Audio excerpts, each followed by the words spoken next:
Hi, in this video, I'll be studying light and shadow using the Asaro hat. I've been learning to draw for over 2 years now, but when it comes to value studies, I've mostly been avoiding them. It always felt intimidating and I never felt ready.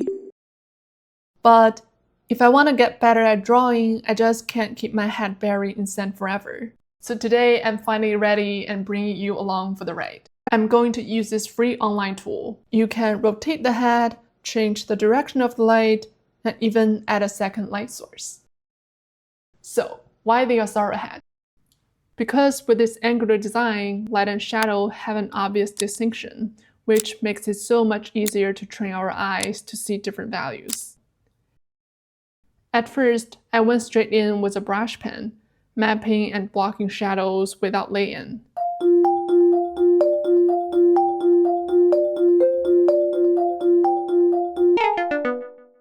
But this was a disaster. So I decided to slow down and do the line work first. Once I had a drawing down, I mapped the shadows and filled them in. The rule here is just to use two values, one for shadow with a brush pen and one for light as a white of the paper. Since the transition between light and shadow is sharp, which means these are mostly hard edges, I didn't need to worry about edge control. I could focus on just one thing, separating light from shadow. Oh, and I also added a few contour lines here and there just to show how the planes turn and change direction.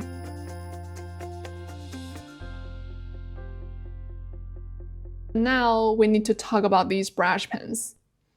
These are Pentel Art brush pens. I struggle so much with them. I followed the instructions, soaked them in warm water, squeezed them like crazy, but the marks stayed blocky and uneven. I switched to a gray one, same thing. These pens are pretty new, they shouldn't be out of ink. If anyone knows what I'm doing wrong, please help me out in the comments. I finally gave up and switched to alcohol marker. So much better. Nice. I like the study so far, but I started to realize something. Jumping around between different angles probably isn't the best way for me to commit things to memory. So I decided to focus on just one angle at a time and study how light hits the same plane from different directions. And with each study, I asked myself, where's the light source? How are the planes turning? Which ones are facing away from the light? Which areas of the face are blocking the light? And where are those shadows being casted? That way, I wasn't just blindly copying. I was analyzing. And hopefully when I draw a real human head next time, I know the planes well enough that I can apply the same kind of analyses. Until it becomes second nature, so ingrained that I don't even realize I'm doing it. Here's a tip for you if you want to spend most of your time studying light and shadow. You can either print out a bunch of line drawings of the Asaro hat, or do this digitally.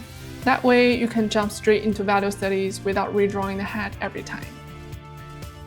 But honestly, I enjoy drawing them.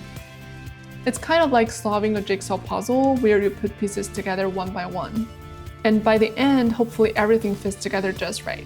If you like jigsaw puzzle like I do, you'll probably enjoy this too. But it's not just that. As I repeated the process, I was also trying to mesmerize the planes, so that eventually I can draw the Asaro head from memory.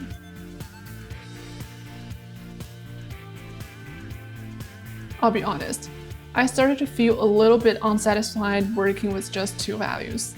So I broke my own rule and added a third value, a midtone.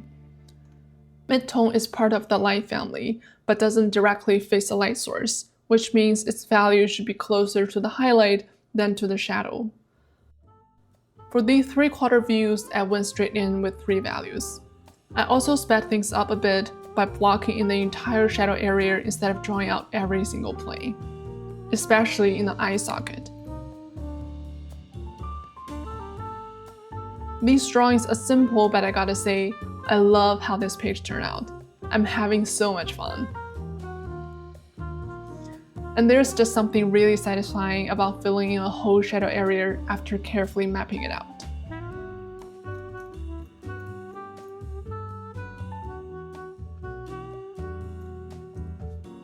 When I first started learning drawings, I felt like profile was the easiest angle, so I never really spent too much time on it.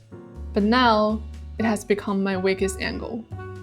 The proportion for this head definitely feels off, so for these profile studies, I really focus on the construction, trying to get the proportions right.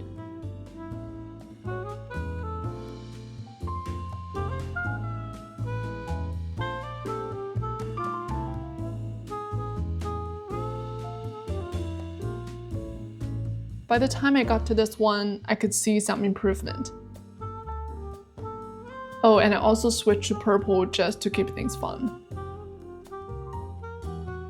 I mentioned earlier that I want to be able to draw the Asaro head from memory. Why? Because mesmerizing the planes will help me render more realistic heads, or even push the design to make it look better than the reference.